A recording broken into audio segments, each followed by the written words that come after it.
people at those protests. It's no joke. And people get in my face and they threaten me, and physically as well as psychologically. And I'm not afraid of that, but it makes me so angry that I'm afraid of my own anger in situations like that. I joke with my security people that half of the reason they're there is to stop me from attacking other people. And I mean that, it's a joke, but it's also not a joke.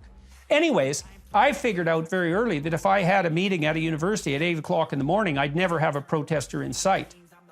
Because none of them had the bloody discipline to stick to their principles with enough, what would you say, assiduousness, so that they would sacrifice their late night drinking session the night before so they wouldn't be too hungover and bleary-eyed to come out and confront the evil professor who is going to go out there and warp their compatriots. And so the fact that I could circumvent the bloody activists by merely showing up early in the morning is a pretty fundamental indictment of the fundamental maturity of their motivation, and also something that's blackly comical in the deepest possible sense. And the fact that these idiot professors on these left-wing campuses take the messianic delusions of these overgrown adolescents with some degree of seriousness, overlay that with compassion, and then invite them to become useless activists and thereby fulfill the moral demands that their own conscience puts on them, is an unbelievably deep indication of the absolute moral bankruptcy of the modern university. So I love it. And weak parents create narcissistic children. And so the administrator is the weak parent, and the children are quite narcissistic. And, this reminds me, your story reminds me of two things. One, my dad was an immigrant from Italy, came over as a teenager with his family, very poor, had nothing. His father immediately died when they came over. My dad became the man of the household, and he was a great athlete, a good student, got a scholarship, was living at home. And this was during the kind of 1960s, 1970s Vietnam War protests, all of the kind of hippies and that kind of counterculture. And my dad got a scholarship to go to college, was working the whole time to support his mother, support his sister, kind of help the family. And he says, I see all these all the rich kids were the hippies and the protesters and the counterculture. He says the working class kids, we had to get a job. We had to take things seriously. We had to, show up to work. And, it really is this kind of class inversion. It's this inversion of Marxism, where our elites are the Marxist revolutionaries and our working class people are our conservatives, because they need that set of structures and values in order for them to have a dignified and meaningful life. And so we have an elite class that wants to dissolve all of the social and economic structures that are providing the basis for stable lives at the bottom. The second story I'm going to tell you is very interesting. My wife and I went to see you in Seattle, Washington, a number of years ago at one of your speeches. Next to us was this young kid, maybe 25. We got to talking to him before the show, before you and Dave came on.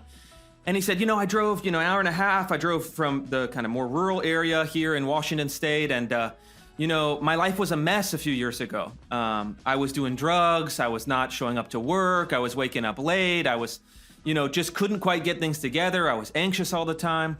And I was on YouTube. I'm not much of a reader, barely finished high school. And I listened to Jordan Peterson. I don't know how. And then piece by piece, I started following those basic building blocks of his advice. Now I'm working full time. I've got a great job on a construction crew. I'm getting paid overtime. I wanted to hear him speak. And so for me, it was a kind of remarkable example of this phenomenon, where you have people in the country, especially younger people, especially people from a middle class or working class, for whom the stakes are high. If you screw up and you're from a working class family, your life can be a disaster very quickly. And you're giving this kind of time-tested advice about how to grow up, how to take responsibility. And it makes a difference in people's lives. And I think the reason why the left is so upset with you, maybe the reason they're so upset with me in the same token, is that they're trying to give advice to the working class that will end up destroying their lives. You're trying to give advice to working class people that will make their lives better. And it exposes the fraudulence of their ideas. It exposes the hypocrisy of their position. And it really exposes the kind of vengeful heart of their ideology. And to me, that's really what converted me out of the left.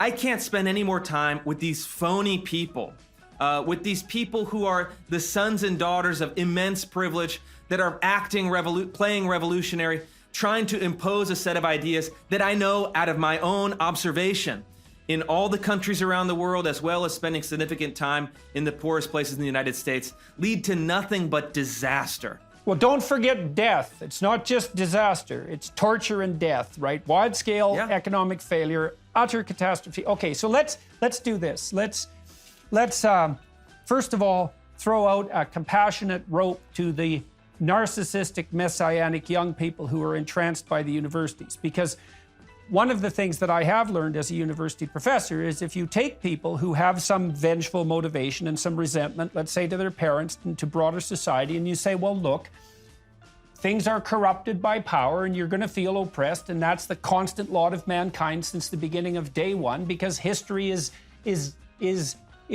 anachronistic and out of date, and there is an element of atrocity in it. So you're going to have an antagonistic relationship to some degree with your past. But the appropriate thing to do with that is to put everything in its proper place and to realize that as an active moral agent, you can remediate the sins of the past as a consequence of your ethical striving.